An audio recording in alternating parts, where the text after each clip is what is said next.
Have you ever been completely exhausted, even though you did almost nothing all day? Your body is tired. Your eyes are tired, but your mind keeps running. You lie in bed, and suddenly, your brain remembers that embarrassing thing you said 5 years ago. Then it asks, what if I fail? What if people laugh at me? What if I choose the wrong career? What if I lose everything? And here's the strange part. Nothing is actually happening. You're lying safely in your bed, but inside your mind, you are living through hundreds of disasters. That is overthinking, and if you've ever experienced it, you know how painful it can be, because overthinking doesn't always look like worrying. Sometimes, it looks like planning. Sometimes, it looks like researching. Sometimes, it looks like trying to make the perfect decision, but secretly, you're afraid to act. Today, we're going to uncover why your mind does this, how overthinking quietly steals your time, and most importantly, how you can break the cycle. Because your biggest problem may not be your circumstances. It may be the story your mind keeps telling you about those circumstances. Part 1. The man who couldn't press send. Let me tell you about a man named Daniel. Daniel had been working on a job application for weeks. He finally finished his resume. He wrote the cover letter. He checked everything. Then he opened the application page. All he had to do was press submit. But Daniel didn't press it. He thought, maybe I should check my resume one more time. So he checked it. Then he thought, maybe the cover letter isn't good enough. So he rewrote it. The next day, he checked it again, then again, then again. A week passed. The position closed. Daniel never applied. Someone might look at this story and say, Daniel was lazy, but he wasn't. He worked extremely hard. He was researching, preparing, thinking, trying to make the perfect application. The real problem was, he was using overthinking as protection from rejection. If he never submitted the application, he could never receive a rejection. But there was another consequence. He also guaranteed that he would never receive the job. Think about your own life. How many opportunities have you delayed because you were waiting to feel completely ready? A business idea, a conversation, a workout, a course, a new skill, a relationship, a YouTube channel, a dream. Sometimes, the thing standing between you and your next chapter isn't failure, it's hesitation. Core Lesson 1. You don't need 100% certainty. We often tell ourselves, I'll start when I'm confident. But confidence doesn't always come before action. Very often, confidence comes from action. Think about learning to ride a bicycle. You don't become confident by watching someone ride for 100 hours. At some point, you have to get on the bicycle. You wobble, you fall, you learn, and eventually, you balance. Life works the same way. You don't need to know everything before you begin. You need to know the next step, not the next 100 steps. Just one. Ask yourself, what is the smallest action I can take right now? If you want to start studying, open the book. If you want to exercise, put on your shoes. If you want to start a business, write the first idea. If you want to make a video, write the first sentence. Don't solve your entire future. Just take the next step. Part 2. Why your brain overthinks. Your brain is not your enemy. It is trying to protect you. Your brain constantly scans for danger. It asks, what could go wrong? What should I avoid? What if this hurts me? This ability is useful. Imagine walking through a forest and hearing a strange sound. Your brain becomes alert. That's protection. But in modern life, your brain can react to imaginary threats almost like real ones. Someone doesn't reply to your message. You think, they're angry with me. Your boss says, can we talk tomorrow? You think, I must be in trouble. You make one small mistake. Your brain says, I'm terrible at this. Notice what happened. The event was small, but your mind created a much bigger story. This is one of the biggest secrets to defeating overthinking. Separate the event from the story you created about the event. Part 3. Fact or story. Let's say your friend doesn't reply to your message. That's the fact. The story might be, they're ignoring me. They don't like me anymore. I must have done something wrong. But there could be 10 other explanations.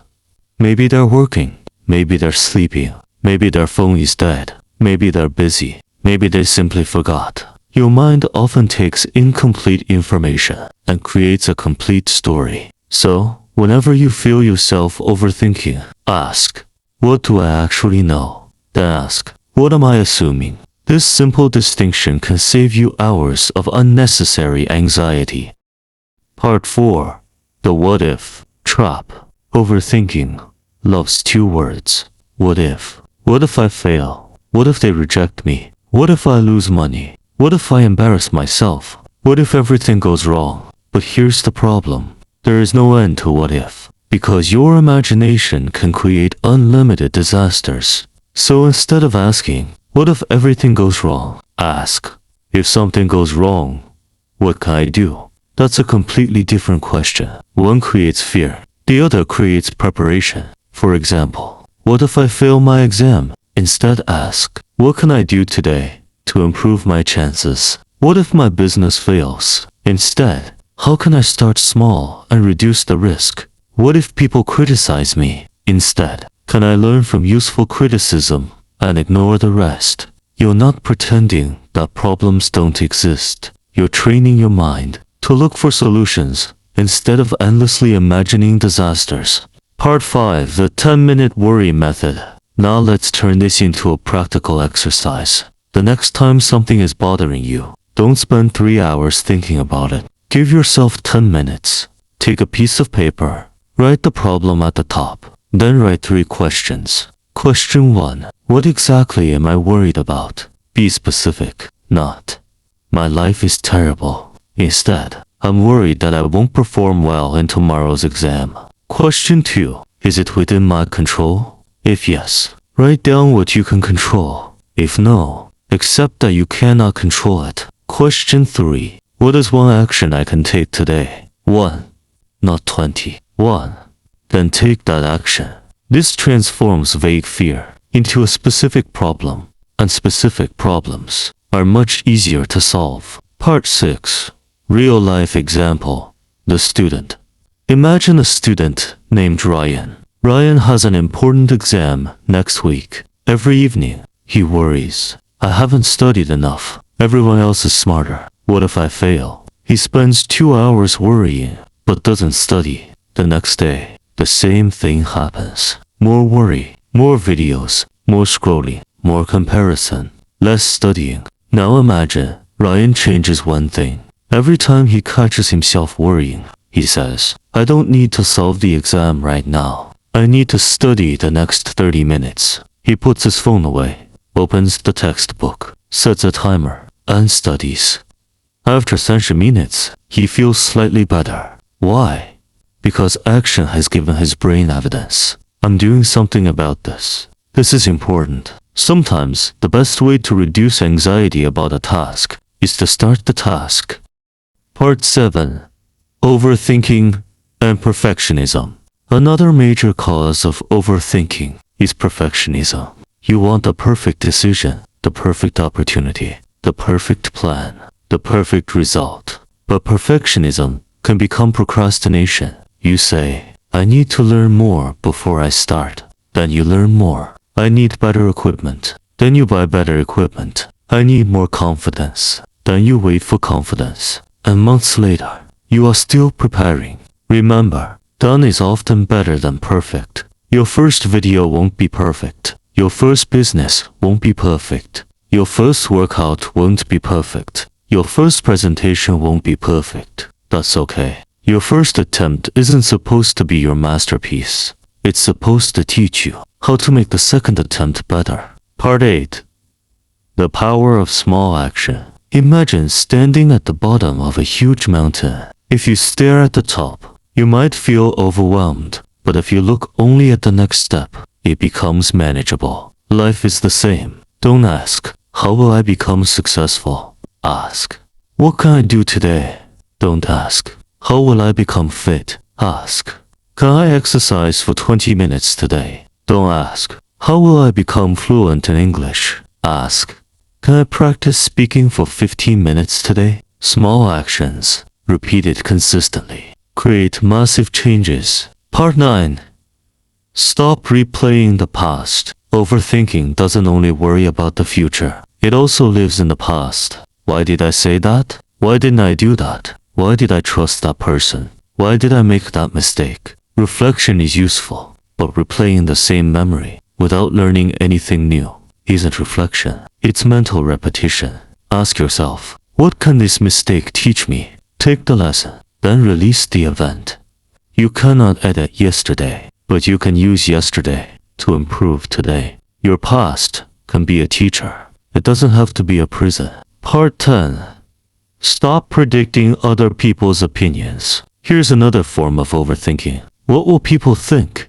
You want to post something, but you imagine people judging you. You want to speak, but you imagine people laughing. You want to try something new, but you imagine everyone criticizing you. But here's the uncomfortable truth. Most people are thinking about themselves. They're busy thinking about their own problems, their own appearance, their own mistakes, their own future. You may spend an entire day worrying about something you did, while the other person forgot about it 5 minutes later. So ask, asterisk, am I living my life, or am I performing my life for an imaginary audience? That's a powerful question. Part 11.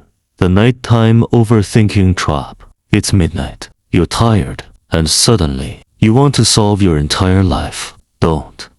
Your brain is tired. Your emotions are stronger. Your problems look bigger. Create a simple nighttime rule. If it can wait until tomorrow, let it wait. Write the thought down. Say, tomorrow, I'll deal with this. Then breathe. Slowly inhale. Slowly exhale. Again. Inhale. Exhale. You don't have to solve your life at 1 a.m. Sometimes, you just need sleep. Part 12. 15431. Action method. When you know what you need to do, but your mind starts creating excuses, use this. 5, 4, 3, 2, 1. Move. Stand up. Open the book. Start the work. Make the call. The purpose isn't to make every decision in 5 seconds. It's to interrupt unnecessary hesitation. Because hesitation creates more thoughts. Action creates evidence. Part 13. Create a thinking time. Here's something surprising. You don't have to fight every worry all day. Instead, give your brain a scheduled time to think. For example, 7 to 7:15 p.m. That's your thinking time. If a worry appears at 11 a.m., write it down. Tell yourself, I'll think about this at 7. When 7 arrives, look at your list. Some problems may already feel less important. Some may have solved themselves. Some may require action. This teaches your brain, asterisk, I will listen to you, but you don't control my entire day. Asterisk, asterisk. Part 14. The phone and the overthinking loop. Let's talk about something modern. Your phone. You feel uncomfortable. You pick up your phone. You scroll. You see other people's achievements. Someone is traveling. Someone is getting married. Someone is making money. Someone is successful. And suddenly, you compare their highlight reel to your behind-the-scenes life. Then your mind says, I'm behind. I'm not successful enough. Everyone is doing better than me. Put the phone down. Your life isn't late. Your life isn't a competition. You don't need to know what everyone else is doing. You need to know what you are doing next. Part 15. A simple, daily system. Let's build a simple anti-overthinking routine. Morning. Before checking your phone, ask, what are the 3 most important things I need to do today? Write them down. Not 20 tasks. 3. During the day, when you catch yourself overthinking, use. Notice gives question, gives act. Notice the thought. Question whether it's fact or assumption. Then take one useful action. Evening. Ask yourself, what went well today? What did I learn? What is one thing I can improve tomorrow? Then stop. Don't turn reflection into self-criticism. Part 16. The deepest lesson. Now let's go deeper. Overthinking often comes from wanting control. We want to know. What will happen? What will people think? Will I succeed? Will everything be okay? But life doesn't give us those guarantees. And that's okay. Because peace doesn't come from controlling everything. Peace comes from accepting that some things are outside your control. You cannot control someone's opinion. You cannot control the past. You cannot control every future event. You cannot control every outcome. But you can control your effort, your attitude, your choices, your preparation, your response, your next action. Focus your energy there. Powerful final story. Imagine you're standing on a road. Behind you is your past. In front of you is your future. Behind you are mistakes. Ahead are possibilities. You turn around and keep staring at what happened. Then you turn forward and become afraid of everything that might happen. So you stand still. But while you're standing there, life is passing. The lesson is simple. You cannot walk forward while constantly staring backward. And you cannot enjoy the present while constantly living in tomorrow. At some point, you have to take a step. So, the next time your mind starts racing, don't panic. Don't try to force every thought away. Stop. Breathe. Ask, is this a fact? Or is this a story my mind is creating? Then ask, can I control this? If yes, take action.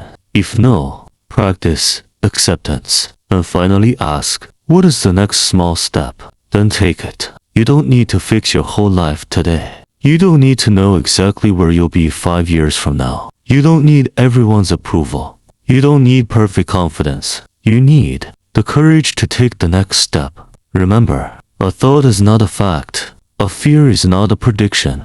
A mistake is not your identity. An uncertainty is not a reason to stop living. Your mind may continue to produce doubts. That's normal. The goal isn't to have a mind that never worries. The goal is to become the person who can notice worry without allowing it to control their life. So when your mind says, what if I fail? You can answer, then I'll learn. When it says, what if people judge me? You can answer, they may. I'll still move forward. When it says, what if something goes wrong? You can answer, I'll handle it when it comes. And when your mind says, you're not ready, you can answer, asterisk, maybe I'm not completely ready, but I'm ready enough to begin.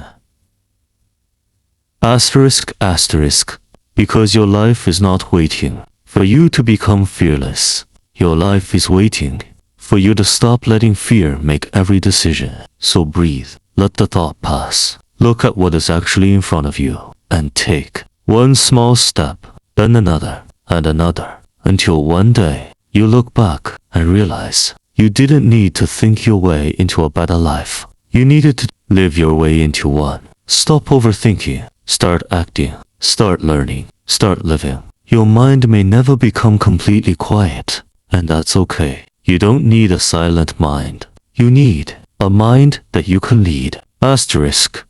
The next chapter of your life begins with the next decision you make. Asterisk, asterisk, make it count.